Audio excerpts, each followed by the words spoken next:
Принесемся мы, и очистены от всякие скверны, и спаси блаже души наша.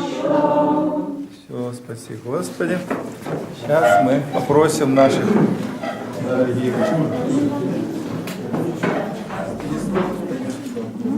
показать нам спектакль. Спасибо.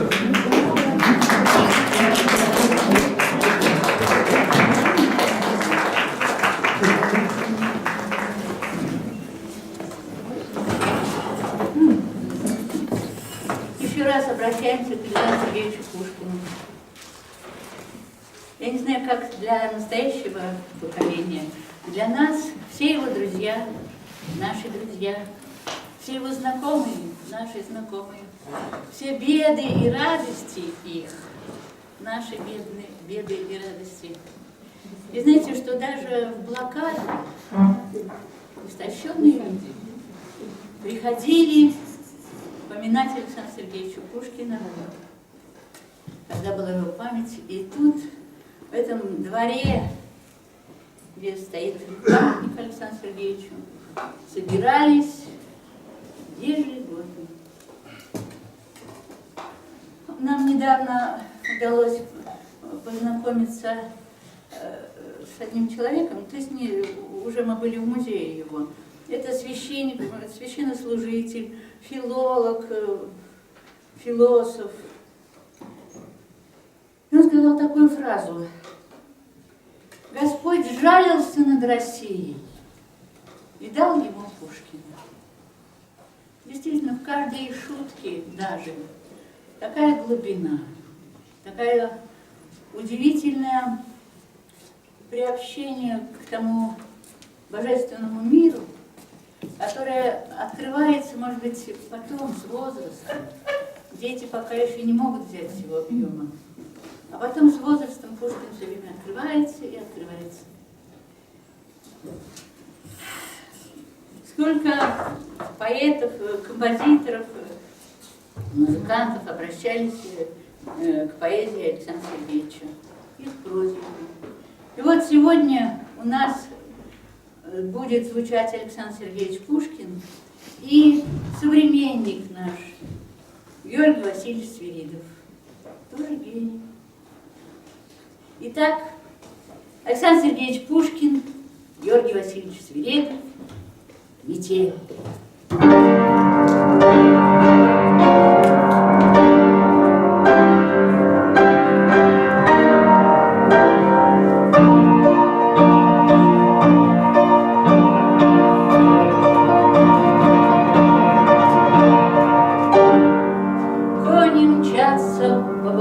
Топчут снег глубокий, вот в сторонке Божий храм виден одинокий, вдруг метелится кругом, снег валит клоками, черный вран, свистя крылом, вьется над санями, вещий стон гласит печаль, кони торопливы, чутко смотрят в темную даль, воздымая гривы.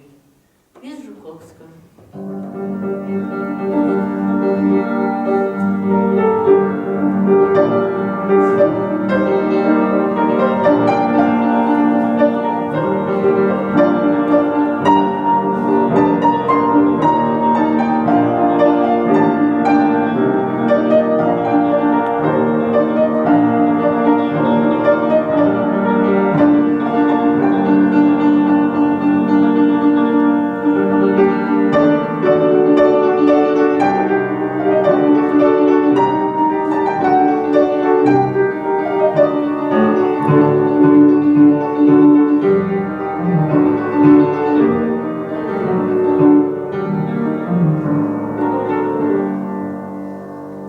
В конце 1811 года, в эпоху нам достопамятную, жил в своем поместье Ненарадове добрый Гаврил Гаврилович Р. Он славился во всей округе гостеприимством и радушием. Соседи поминутно ездили к нему поесть, попить, поиграть по 5 копеек в бостон с его женою, а многие для того, чтобы посмотреть на дочку его, Марью Гавриловну, стройную, бледную и 17-летнюю девицу. Она считалась богатой невестой, и многие прочили ее за себя или за сыновей.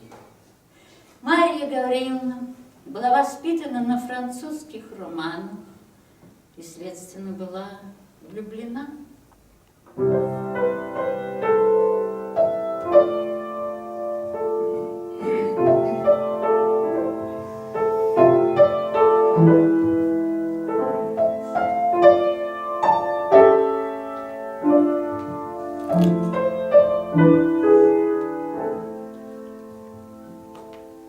Предмет, избранный ею, был бедный армейский прапорщик, находившийся в отпуску в соседней деревне. Само по себе разумеется, что молодой человек пылал равную страстью, и что родители его любезные, узнав о их взаимной склонности, запретили дочери о нем и думать. А его принимали хуже, нежели отставного заседателя.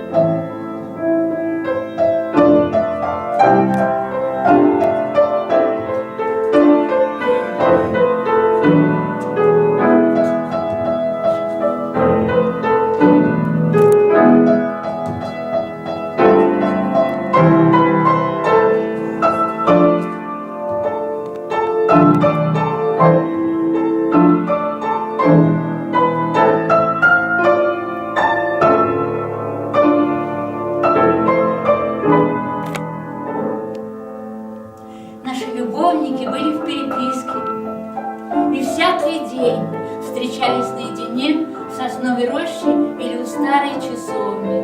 Там они клялись друг другу в вечной любви, сетовали на судьбу и делали различные предположения.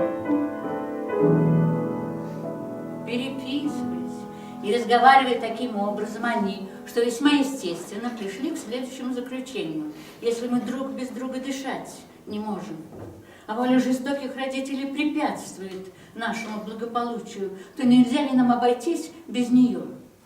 Разумеется, что эта счастливая мысль пришла в голову сперва молодому человеку, и что она весьма понравилась романтическому воображению Марьи Гавриловны.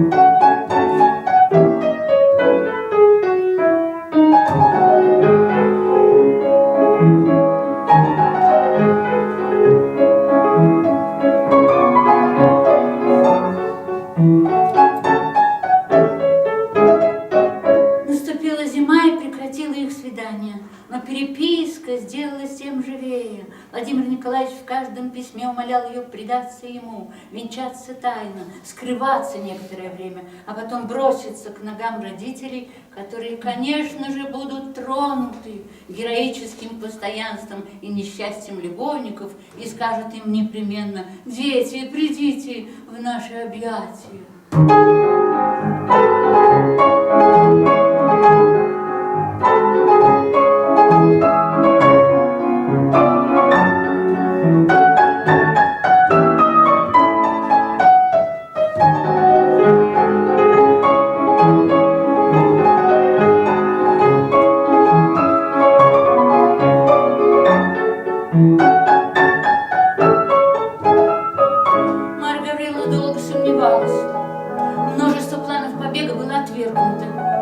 Наконец, она согласилась.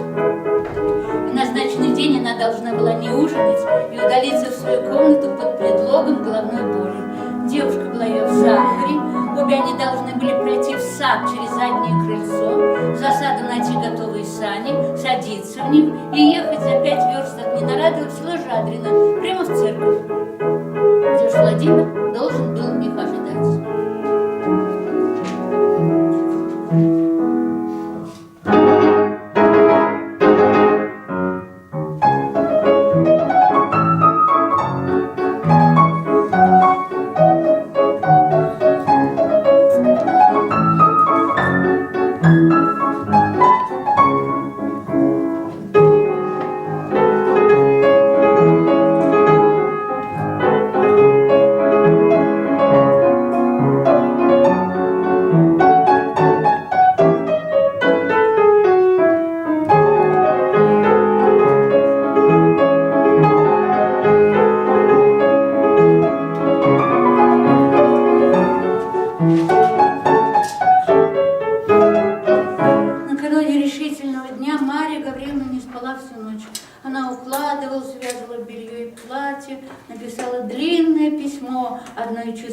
одной барышне, своей подруге, другое своим родителям. Она прощалась с ними в самых трогательных выражениях.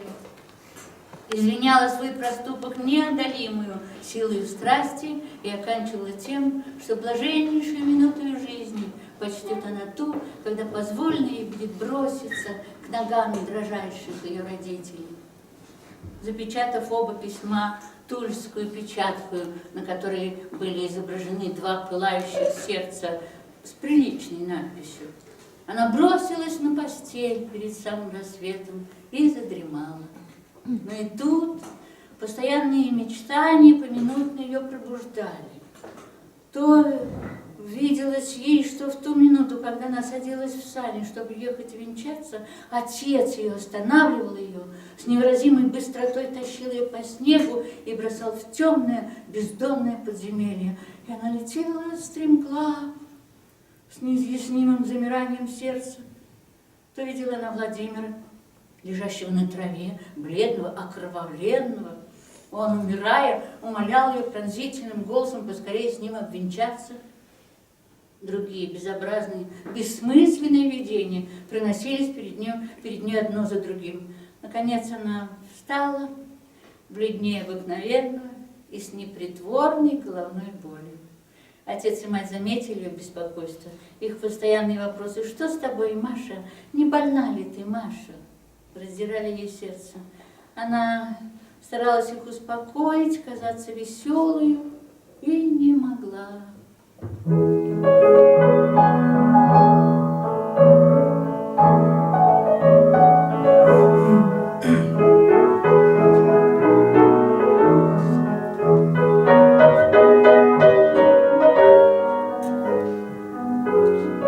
Наступил вечер. Мысль, что же последний раз провожает она день посреди своего семейства, стесняла ей сердце. Мысленно она уже прощалась со всеми особами, со всеми предметами ее окружавшими. Подали ужинать. Сердце ее забилось. Дрожащим голосом объявила она, что ей ужинать не хочется, и стала прощаться с отцом и матерью. Они ее поцеловали и по обыкновению благословили. Она чуть не заплакала. Пришед в свою комнату, она кинулась в кресло и залилась слезами. Девушка ее уговаривала ободриться и успокоиться. Все было готово. Через полчаса Маша должна была навсегда покинуть свой дом, свою комнату, тихую девическую жизнь. На дворе была метель, ветер был, ставни тряслись и стучали. Все казалось ей ужасным предзнаменованием. Наконец, в доме все затихло. Маша окуталась шалью, надела теплый капот, взяла в руки шкатулку свою и вышла на заднее крыльцо. Служанка несла за ней 2 узла. Они вышли в сад. Метель, ветер дул навстречу, казалось, стараясь остановить молодую преступницу. Они на силу дошли до конца сада. За садом сани дожидали их. Лошади, прозябнув, не стояли на месте. Кучер Владимир расхаживал перед оглоблями, удерживая ретивых. Он помог барышне и ее девушке усесться, уложить узлы и шкатулку, взял вожжи, и лошади полетели.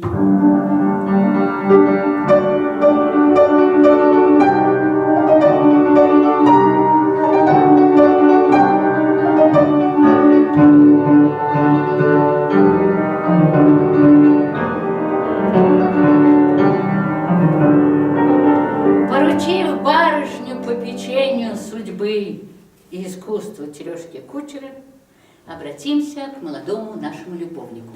Целый день Владимир был в разъезде. Утром был он у жадринского священника, на силу с ним уговорился.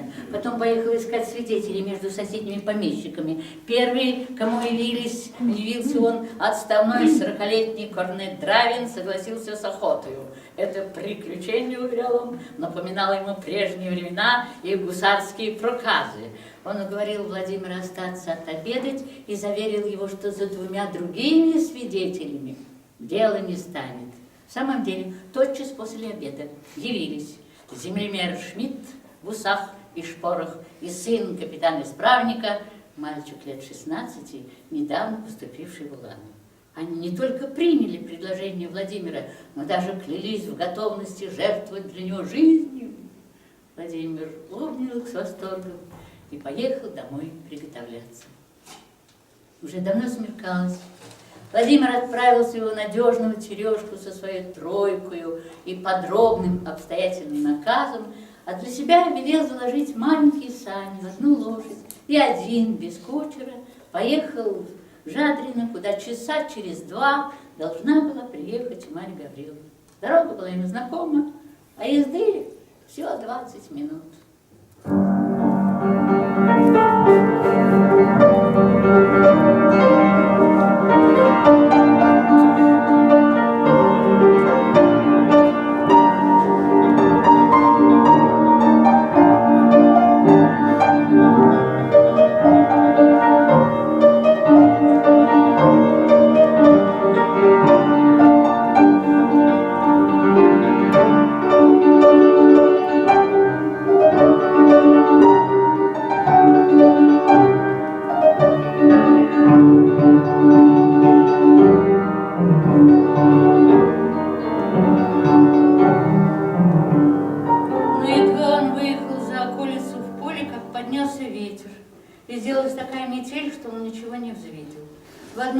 Дорогу занесло, окрестность исчезла во мгле мутной и желтоватой, сквозь которую неслись белые хлопья снегу.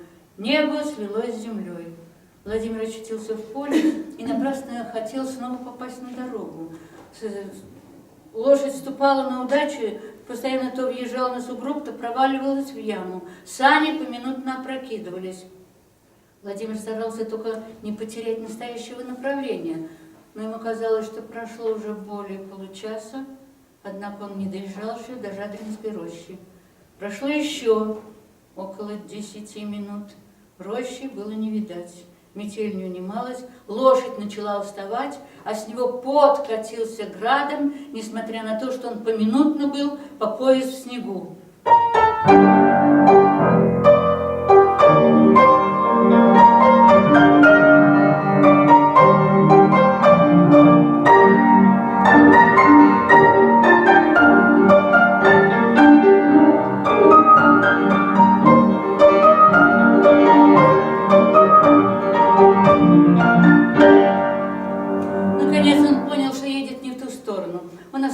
Начал думать, соображать, припоминать и уверился, что должно было ему взять вправо. Он поехал вправо, лошадь едва ступала. Уже более часа был он в дороге. Наконец в стороне что-то стало темнеть, и он поворотил туда. Приближаясь, увидел он рощу. Слава Богу, подумал он, теперь уже близко. Он поехал вдоль рощи, надеясь тотчас попасть на знакомую дорогу или объехать рощу кругом. Жадрино находилась тотчас за нею. Вскоре нашел он дорогу и въехал во мрак дерев, обнаженных зимою. Ветер не мог тут свирепствовать, дорога была гладкая, лошадь ободрилась, и Владимир успокоился. Но он ехал, а рощи не было конца. Владимир с ужасом увидел, что он заехал в незнакомый лес. Отчаяние овладело им. Он ударил по лошади, лошадь пошла было рысью, но вскоре стала приставать, несмотря на все усилия несчастного Владимира. Мало-помалу деревья начали редеть, и Владимир выехал из лесу. Жадрино было не видать. Должно было быть около полуночи. Слезы брызнули из глаз его.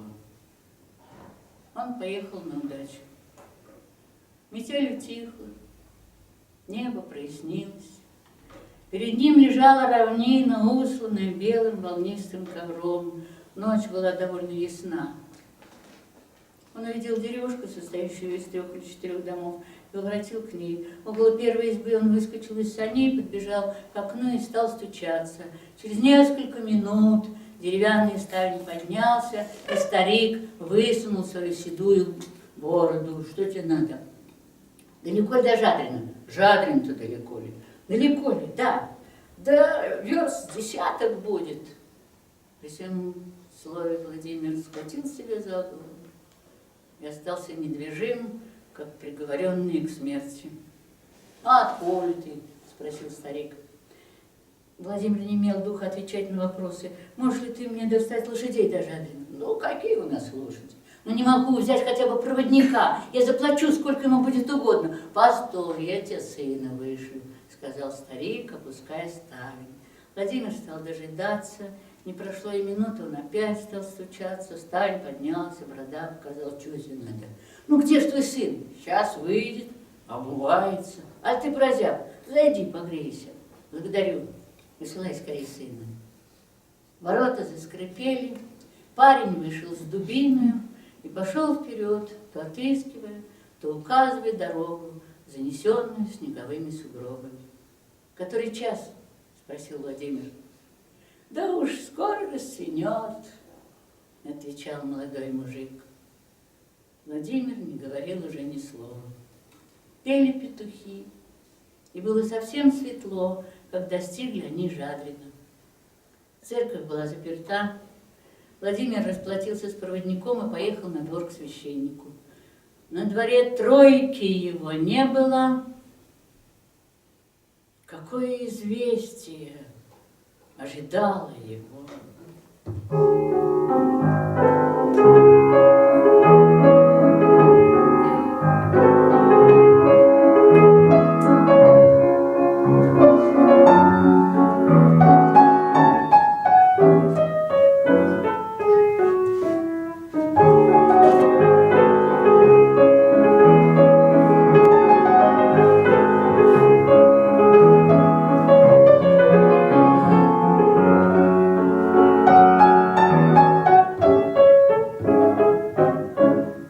Возвратимся к добрым ненарадовским помещикам и посмотрим, что-то у них делается.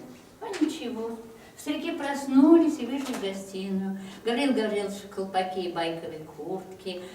Прасковья Петровна шла в горке на вате. Подали самовар. И Гаврил Гаврилович послал девчонку узнать к Марье Гавриловне, каково ее самочувствие и как она почивала. Девчонка воротилась, объявляя, что барыня почивала дурно, но что ей теперь легче, и она сейчас спустится в гостиную. В самом деле дверь отворилась. И Марья Гавриловна подошла здороваться с папенькой и маменькой. «Что твоя голова, Маша?» – спросил Гаврил Гаврилович. «Лучше, папенька». «Ты, верно, вчера все горела», – сказала Прасковья Петровна. «Может быть, маменька», – отвечала Маша. День прошел благополучно, но в ночь Маша занемогла. Послали в город за лекарем. Он приехал только к вечеру и нашел больную в бреду. Открылась сильная горячка. И 2 недели бедная больная находилась у края гроба. Никто в доме не знал о предполагаемом побеге. Письма, накануне ею написаны, были сожжены. Священник, отставной корнет, усатый землемер и маленький улан были скромны, и недаром. Терешка кучер вообще никогда лишнего ничего не высказывал, даже и в хмелю. Таким образом, тайна была сохранена более чем полудюжиной заговорщиков, но Марья Гавриловна сама в беспрестанном бреду высказывала свою тайну. Однако слова ее были столь несоразмерны ни с чем, что мать, не отходившая от ее постели, могла понять из них только то, что дочь ее смертельно влюблена во Владимира Николаевича, и что, очевидно, любовь является единственной причиной ее болезни. Она советовалась со своим мужем, с некоторыми соседями, и, наконец, единогласно все решили, что, видно, такова судьба Марьи Гавриловны, что суженого конем не объедешь, что бедность не порок, что жить не с богатством, а с человеком и многое другое.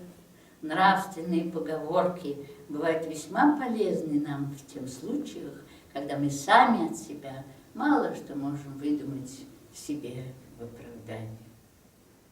Между тем барышня стала выздоравливать.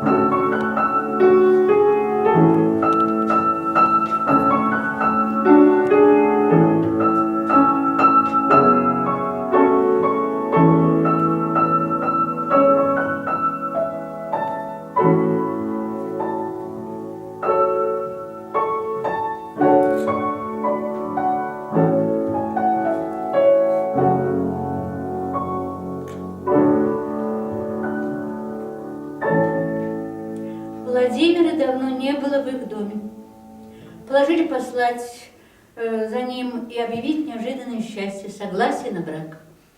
Но каково было изумление ненарадовских помещиков, когда в ответ на их предложение получили они от него полусумасшедшее письмо, в котором он объявлял, что нога его не будет в их доме, просил забыть о несчастном, для которого смерть остается единственной надеждой.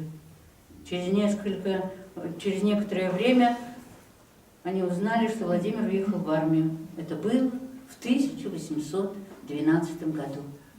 Долго не могли об этом объявить выздоравливающей Маше. Она никогда не вспоминала о Владимире. Некоторое время спустя, узнав о том, что он был сильно ранен под Бородиным, она упала в обморок и боялись, чтобы горячка ее не возвратилась.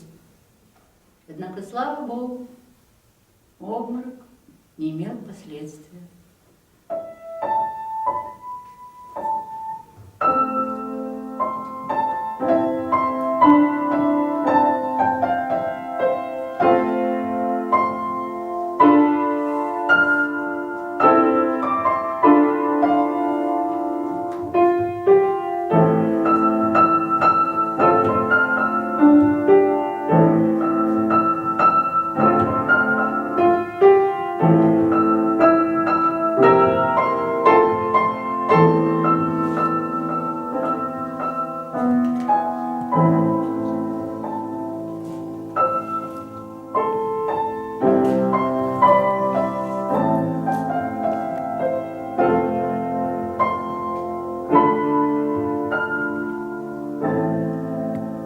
Другая печаль посетила ее. Гаврил Гаврилович умер, оставив ее наследницей всего имения. Но наследство не утешало ее, она искренне разделяла горечь бедной Прасковьи Петровны, клялась никогда с нею не расставаться, и обе они, оставя Ненарадово место печальных воспоминаний, уехали жить в Венское поместье.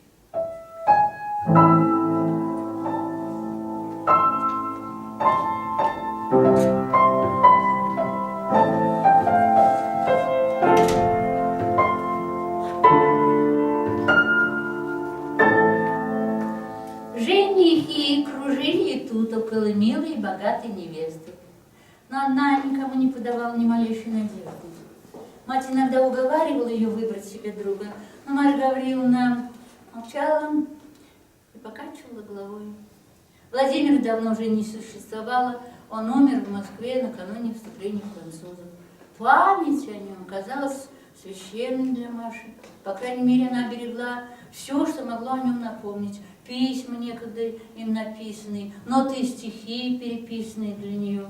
Соседи, узнав обо всем, дивились ее постоянству и с любопытством ожидали героя, долженствовавшего, наконец, восторжествовать над этой печальной верностью девственной Артемизы.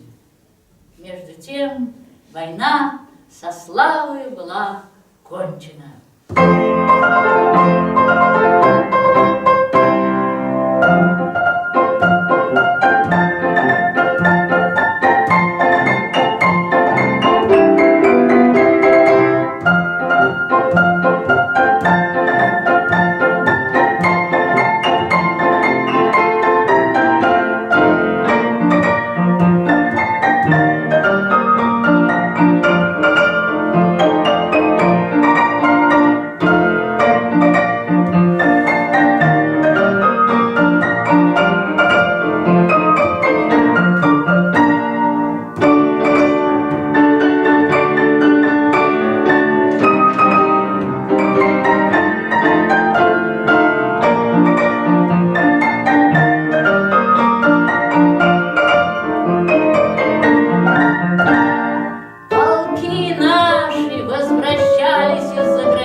при слове «отечество», с каким единодушием соединяли они чувство народной гордости и любви к государю. А для него какая была минута!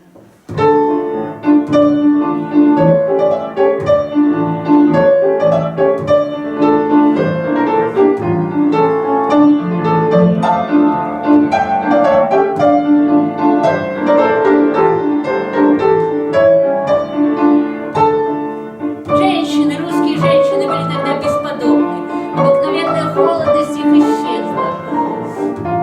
Восторг их был истинно упоителен. Когда, встречая победителей, кричали они «Ура!» и воздух чепчики бросали. Кто из тогдашних офицеров сознается, что русской женщине обязан он был лучшую, драгоценнейшую наградой?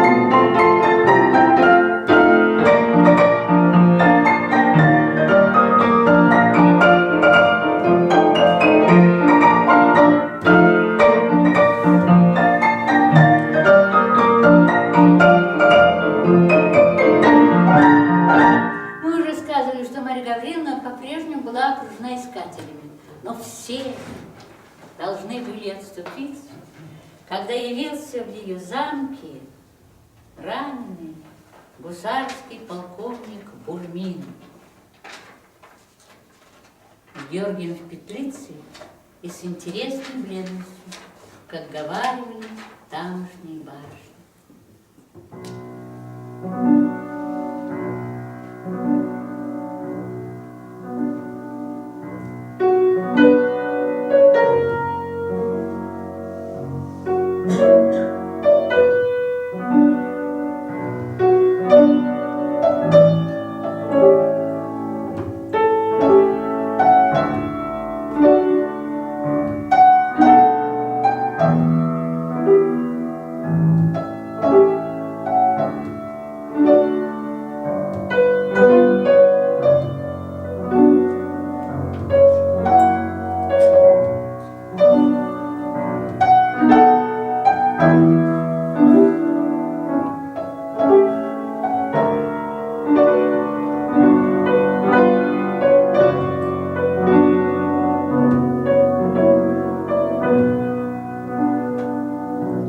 Ему было около 26 лет. Он приехал в свое поместье, находившееся по соседству с деревней Марьи Гавриловны. Марья Гавриловна очень его отличала. При нем ее сдержанность оживлялась.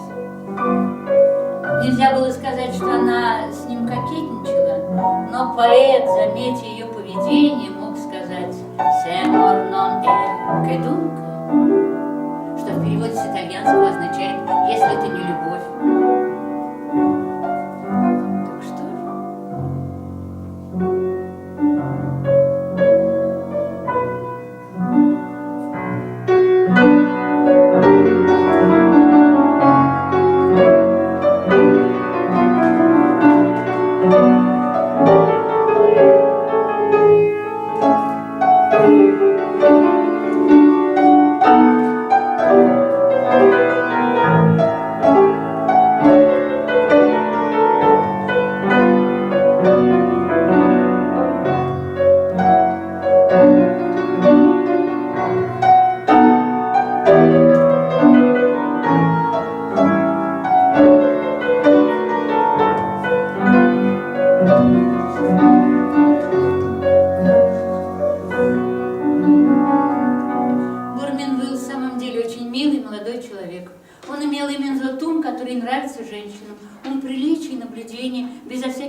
беспечно насмешливый. Поведение его с Марьей Гавриловной было просто и свободно. Но что бы она ни сказала или не сделала, душа и взор его так за нею и следовали.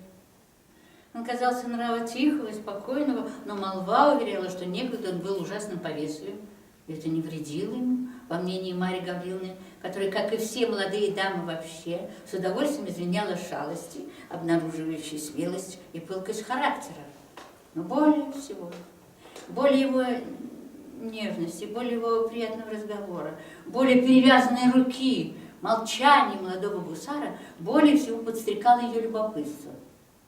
Она не могла не заметить, что она ему нравилась. Очевидно, и он с его умом и опытностью мог заметить, что она отличала его. Каким же образом? Не видала она его до сих пор у ног своих и не слыхала его признаний. Что препятствовало ему? Робость, непременная спутница истинной любви. Гордость и кокетство хитрого волокиты – это было для нее загадкой. Подумав хорошенько, она решила, что робость является единственной причиной, и положила несколько ободрить его большей внимательностью, а в некоторых случаях и нежностью. Ее военные действия имели желаемый успех. По крайней мере, Бурмин впал в такую задумчивость, и черные глаза его с таким огнем останавливались на Марье Гавриловне, что решительная минута казалась уже близка. Соседи поговаривали о свадьбе как о деле уже решенном, а мать ее радовалась, что дочь наконец нашла себе достойного жениха. Старушка сидела однажды в гостиной, раскладывая гран-пасьянс, как Бурмин вошел в комнату и тотчас осведомился от Марьи Гавриловны. «Она в саду», — сказала старушка, — «пойдите к ней, а я буду вас здесь дожидать». Бурмин пошел, а старушка перекрестилась и подумала, а вот сделать сегодня же и кончится. Бурмин нашел Марью Гавриловну у пруда под ивою, в белом платье и с книгой в руке. Настоящая героиня романа.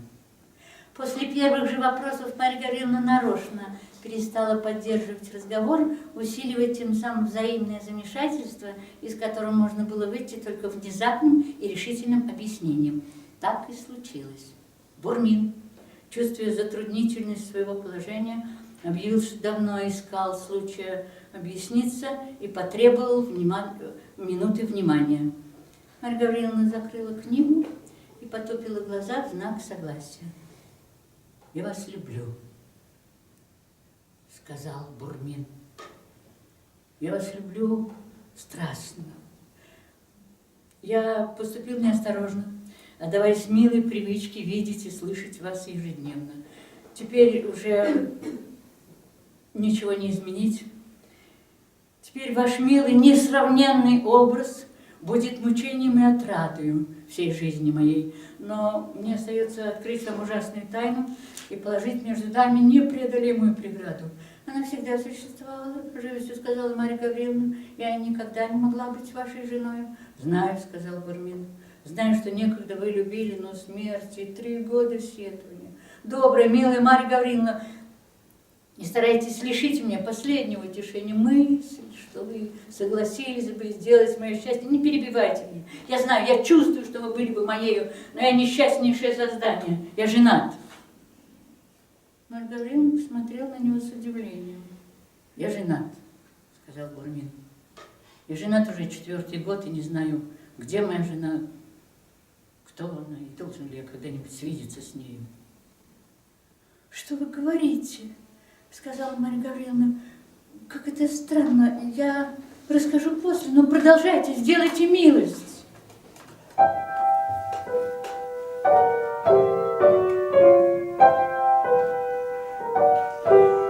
В начале 1812 года я торопился в Вильну, где стоял наш полк. Приехав однажды поздно вечером на станцию, я велел было тотчас закладывать лошадей, но поднялась такая метель, что смотрители и ямщики советовали мне переждать. Я согласился. Но непонятное беспокойство овладело мною, как будто меня кто-то так и толкал. Я велел закладывать и поехал в самую бурю. Имщику вздумалось ехать рекой, что должно было сократить нам дорогу 2 или 3 верстами.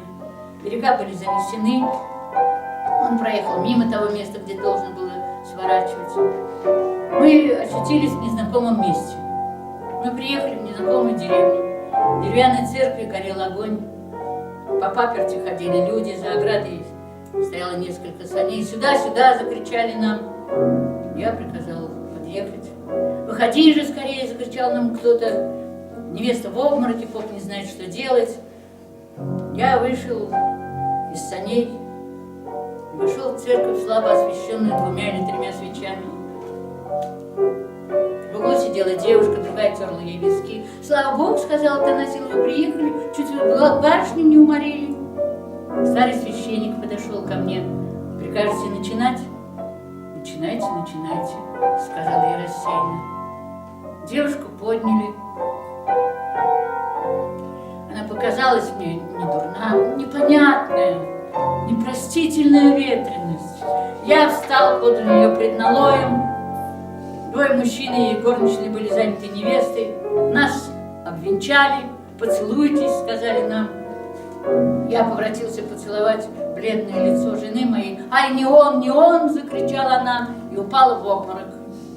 Свидетели устремили на меня испуганные глаза. Я поворотился, вышел из церкви без всякого препятствия, бросился в кибитку и крикнул: «Пошел!»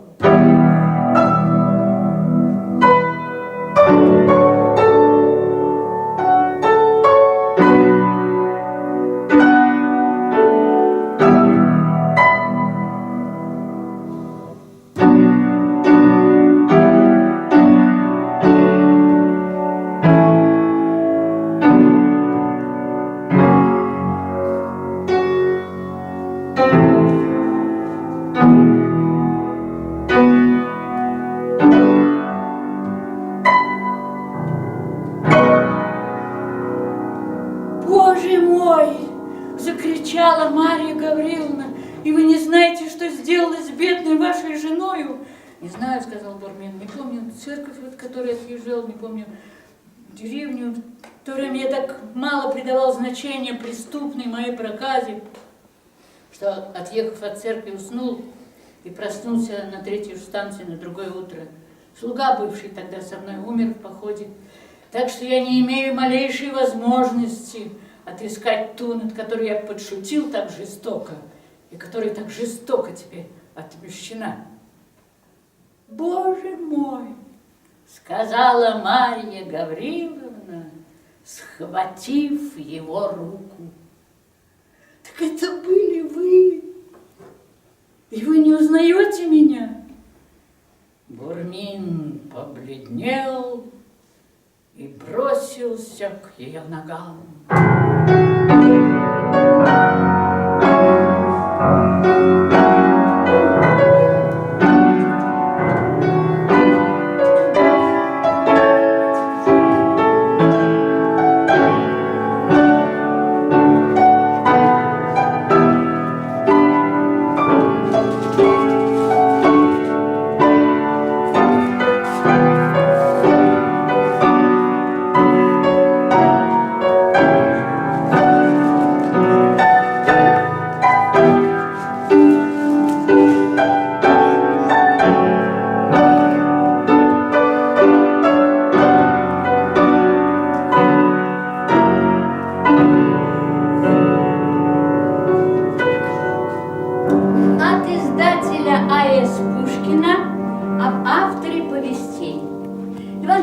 Белкин родился от честных и благородных родителей. Волоса имел серые, роста был среднего, волоса имел русые, глаза серые, нос прямой. Вышеупомянутые повести большей частью справедливы. В самом деле, в рукописи господина Белкина над каждой повестью написано его рукой, слышано мною от такой-то особы, чин и звание, и заглавные буквы имени и фамилии. Да вот, выписка для любопытных изыскателей. Смотритель был рассказан ему титулярным советником А.Г.Н.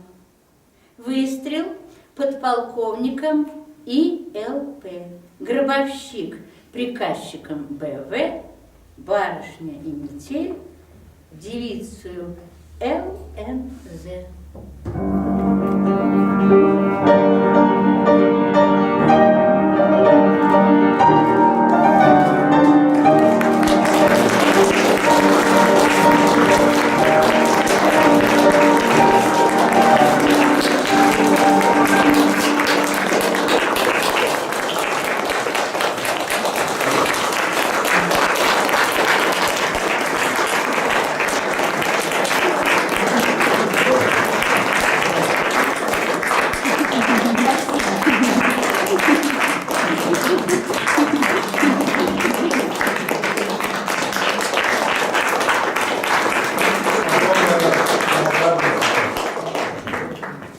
Пожалуй, что осталось очень мало людей, которые еще в России напоминают нам о нашей культуре. Россию мы все-таки любим. Поэтому, когда нам это напоминает, для нашего сердца это бальзам. Спасибо вам, что вы храните это, передаете нам. Я знаю, что и нашим школьникам. И уже второй спектакль я смотрю, любуюсь на вас и радуюсь, что такой талантливый человек, такие талантливые люди. Спасибо.